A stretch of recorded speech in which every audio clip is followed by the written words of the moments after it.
Welcome back. ఇది రామేశ్వరంలో day 2. నిన్న అయితే రామేశ్వరం టెంపుల్కి వెళ్ళాను, ఇంకా బీచ్ అంతే. ఈరోజు వచ్చేసి ఫస్ట్ అబ్దుల్ కలాం ఇల్లు ఉంటుంది ఇక్కడ, ఆ ఇంటితో స్టార్ట్ చేస్తాను. అండ్ అలాగే గోస్ట్ టౌన్ అనేసి ఒకటి ఉంది, అక్కడికి వెళ్ళాలి. ఫైనల్గా Ram Setu, Indian last road, అక్కడికి వెళ్ళాలి. చాలా ఎక్సైటింగ్గా ఉన్నా.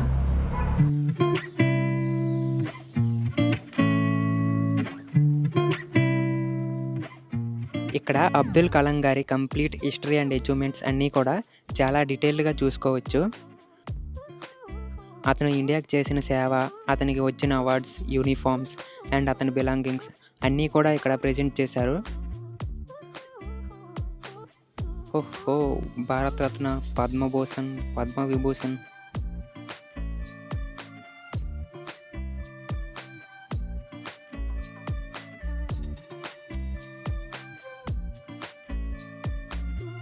ఈ రామేశ్వరం ట్రిప్ని జస్ట్ 1 డేలో కంప్లీట్ చేయొచ్చు. ఎర్లీ మార్నింగ్ 8కి రామేశ్వరం వచ్చేలా ట్రైన్ అవైలబుల్గా ఉంది. మార్నింగ్ దర్శనం చేసుకొని 22 తీర్థాలు ఉంటాయి, అన్నీ చూసి టెంపుల్ నుండి బయటకు వచ్చేసరికి ఆఫ్టర్నూన్ అయిపోతుంది. అలా లంచ్ కంప్లీట్ చేసి రామేశ్వరం బీచ్ దగ్గర బస్ స్టాండ్ ఉంటుంది to Indian last road. Maximum బస్సే ప్రిఫర్ చేసుకోండి, జస్ట్ 30 రూపీస్తో అయిపోతుంది. ఆటో ఎక్కితే వన్ సైడ్కి 200 తీసుకుంటారు. నిజం చెప్పాలంటే ప్రైవేట్ వెహికల్లో వచ్చినా కూడా సేమ్ అంతే అవుతుంది.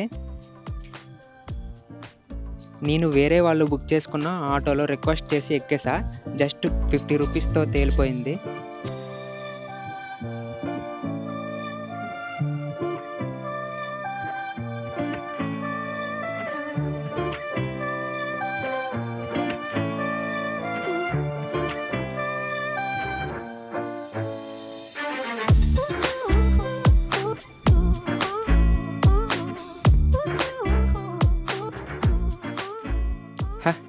ఇండియన్ ఫస్ట్ విలేజ్ నుండి ఇండియన్ లాస్ట్ రోడ్ వరకు ఎక్కడ చూసినా ట్రాఫిక్కే ఉందిగా.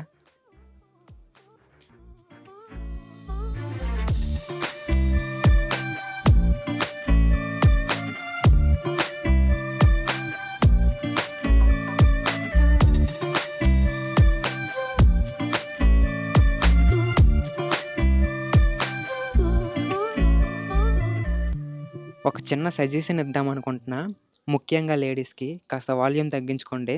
ఇక్కడ 360 డిగ్రీస్లో సముద్రం ఉండటం వలన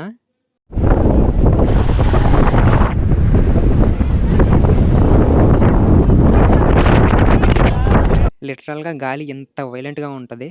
సో మీ డ్రెస్సింగ్ సెన్స్ ఎలా ఉండాలో మీకే తెలుసు. ఈ ఇండియన్ లాస్ట్ రోడ్లో ఒకవైపు బే ఆఫ్ బెంగాల్ ప్రశాంతమైన సరస్సులా ఉంటుంది, ఇంకొక వైపు ఇండియన్ ఓషన్ ఉగ్రరూపం చూపిస్తుంటుంది.